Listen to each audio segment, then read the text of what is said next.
Sir. अंग्रेजों की क्रूरता का साक्षी बावन इमली वृक्ष। इसकी कहानी मैं आपके सामने आज प्रस्तुत कर रहा हूं। साक्षी तो बहुत हैं, कई जगह हैं, लेकिन एक जगह ऐसी भी है जहां इमली का वृक्ष स्वयं साक्षी है। मैं उसी की जुबानी ये कहानी पढ़ रहा हूं। मैं वृक्ष हूं, इमली का वृक्ष। मेरा नाम बावन इमली इसलिए प्रचलित हुआ कि मैं अंग्रेजों की उस क्रूरता का आज भी साक्षी हूं कि मेरे वक्ष स्थल में क्रूर शासकों ने 52 स्वतंत्रता सेनानियों को फांसी पर लटका कर मार डाला था। मैं वृक्ष हूं, मुझ में भी जान है। यह बात वैज्ञानिक जगदीश चंद्र बसु ने बताई थी, किंतु मुझ में जुबान नहीं है। पर मेरी जान उन अनुभूतियों को प्रकट कर सकती है जिनमें ममता, वात्सल्य, सहिष्णुता, प्रेम, स्नेह समाहित होते हैं। जब मेरे वक्षस्थल में 52 स्वतंत्रता सेनानियों को जिंदा फांसी में चढ़ाया गया, तब मेरा हृदय विदीर्ण हो गया और मैंने फल और फूल देना बंद कर दिया है।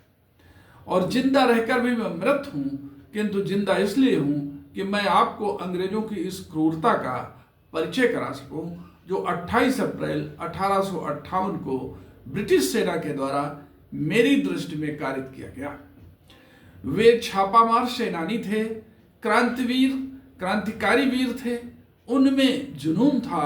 उनका खून भारत को आजाद कराने के लिए इस कदर उबल रहा था कि उन्होंने जनपद फतेहपुर के ब्रिटिश प्रशासन पर कब्जा कर लिया था। उनका क्रांतिकारी कृत्य 1857 के गदर से प्रभावित था।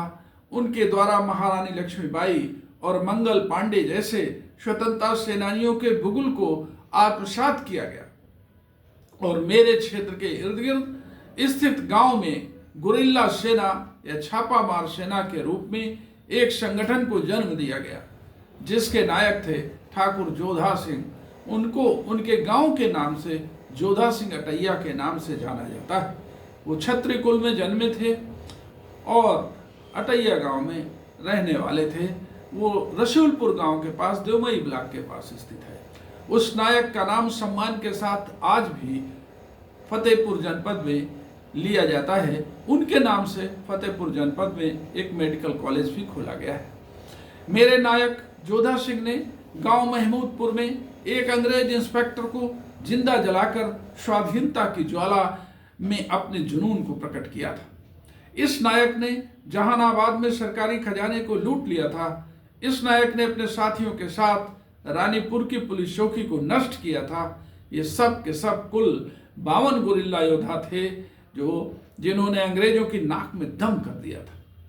और उस दिन यह अरगल नरेश से स्वाधीनता के विचार विमर्श एवं मार्गदर्शन के बाद कुछ और बड़ा जुनून प्रकट करने के लिए घुराहा गांव में एकत्र हुए थे। दुर्भाग्य यह था कि इन्हीं के क्षेत्रवासियों में से किसी ने अंग्रेजों को इस एकत्रीकरण की सूचना दे दी और तत्कालीन अंग्रेज कर्नल क्रिस्टाइस की घुड़सवार सेना ने हमारे महानायक जोधा सिंह अटैया और उनके 51 क्रांतिकारी साथियों को घेर कर बंदी बना लिया और कोई मुकदमा या कचहरी या न्याय का अवसर नहीं दिया, बल्कि मेरे ही सम्मुख उन 52 क्रांतिकारियों को फांसी की सजा सुना दी। और फांसी भी मुझ इमली के वृक्ष की भिन्न भिन्न शाखाओं में टांग कर दी गई और सभी क्रांतिवीरों को फांसी पर लटकाकर मार डाला गया। मैं ये दृश्य देखकर स्तब्ध हो गया और खून के आंसू बहते रहे। अश्रुपूर्ण नेत्रों से मैंने ये देखा और सुना कि उस क्रूर कर्नल क्रिस्टाइस ने इस बात की घोषणा भी कर दी कि इन क्रांतिकारियों को वृक्ष से कोई नीचे नहीं उतारेगा, अन्यथा उसे भी ऐसे ही सजा दे दी जाएगी। मेरे बाजुओं में लटके वो 52 क्रांतिकारियों के शव 37 दिन तक ज्यों के त्यों लटके रहे और किसी को भी उन्हें उतार कर उनका दाह करने की हिम्मत नहीं पड़ी। ये शव इतने दिन में चील कौओं के आहार बन चुके थे और उनमें केवल नरकंकाल शेष रह गए थे। ये हृदय विदारक दृश्य मैं देखता ही रह गया। अंततः अमर शहीद जोधा सिंह अटैया के साथी ठाकुर महाराज सिंह ने अपने 900 क्रांतिकारियों के साथ 3-4 जून की रात वर्ष 1858 को इनके कंकालों को पेड़ से उतारकर गंगा नदी के किनारे स्थित शिवराजपुर घाट पर अंतिम संस्कार कर दिया। वो महानायक ठाकुर जोधा सिंह कटैया क्षत्रिय वंश में जन्मे थे। उसके 51 साथियों में से जो नाम लिए गए थे, मुझे आज भी वे नाम याद हैं, जिनमें से बिंदा सिंह, वंशीधर, विद्यासागर, वक्षलाल, बलदेव प्रसाद, बद्री प्रसाद, भगवान दीन, मदन मोहन, छोटे लाल, चैता, दुर्गा, गिरधारी लाल, गयादीन, गुलजारी, गजोधर प्रसाद, हरि प्रसाद, जगन्नाथ, जयराम सिंह, कल्लू सिंह, कंधई लाल, केदारनाथ, लक्षुआ, मन्नूलाल, मनबोधन, मुकुंद, मथुरा, मनबोधन, मदन मोहन, मन्नी, गजानंद, पराग नारायण, पन्नालाल, प्रभुदयाल, फूलमती, रामदत्त, रघुनंदन, पुनः रघुनंदन नाम से दूसरे भी व्यक्ति थे, रामदास, राजा राम, शिवनायक सिंह, शिवनारायण, सोहनलाल, शिवनारायण और एक और शिवनारायण नाम के, तथा शंकर, शिवदत्त, शिवशंकर, सिद्ध गोपाल, सूरजदीन, यदुनंदन प्रसाद, रघुनंदन सिंह और स्वयं जोधा सिंह कटैया। हर वर्ष जब जब स्वाधीनता दिवस एवं गणतंत्र दिवस का उत्सव मनाया जाता है, तब तब मेरा मन उन शहीदों को विनम्र श्रद्धांजलि अर्पित करने के लिए विवश होता है। मैं सोचता हूं कि काश मैं अपनी वाणी से उन अमर शहीदों को जय हिंद बोल पाता।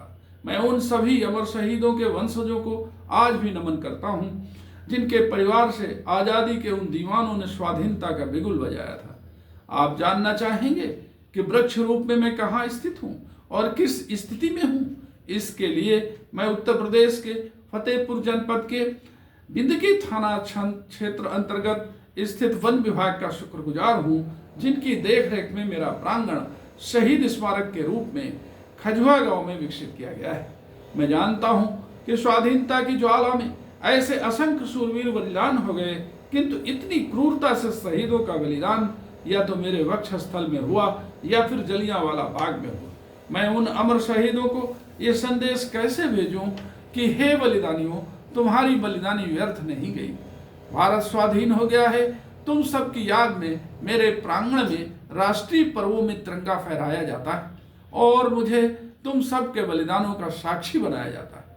मेरी एक ख्वाहिश ये है कि लोग मुझे देखने आए या ना आए, मेरे क्षेत्र को पर्यटन स्थल घोषित किया जाए या ना किया जाए, किंतु मेरे प्रांगण में भारत माता के लिए जो बलिदान होने का जुनून हर भारतीय को अपने अंतर्मन में जीवित रखना चाहिए, ताकि मैं अनवरत अपने राष्ट्र की अक्षुण्ण स्वतंत्रता का साक्षी बना रहूं। मेरी ये ख्वाहिश ही मेरी जुबान है, मेरी पहचान है, मेरी आन बान शान है। जोधा सिंह कटैया जिंदाबाद। भारत माता की जय।